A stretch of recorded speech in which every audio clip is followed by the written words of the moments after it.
Abdullah Ivan tergolong nekat.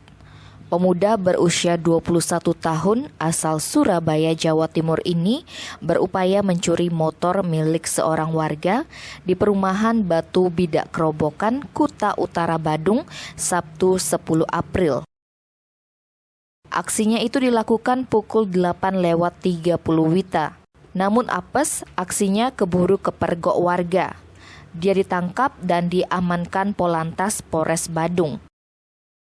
Kasat Lantas Polres Badung AKP Aan Saputra Minggu 11 April mengatakan saat itu pihaknya sedang melaksanakan penjagaan dan atensi di pos Padang Luih menunggu pergerakan giat sepeda gayung Ibu Bali 1 beserta rombongannya melewati Gatsu Barat menuju kediaman di Tohpati.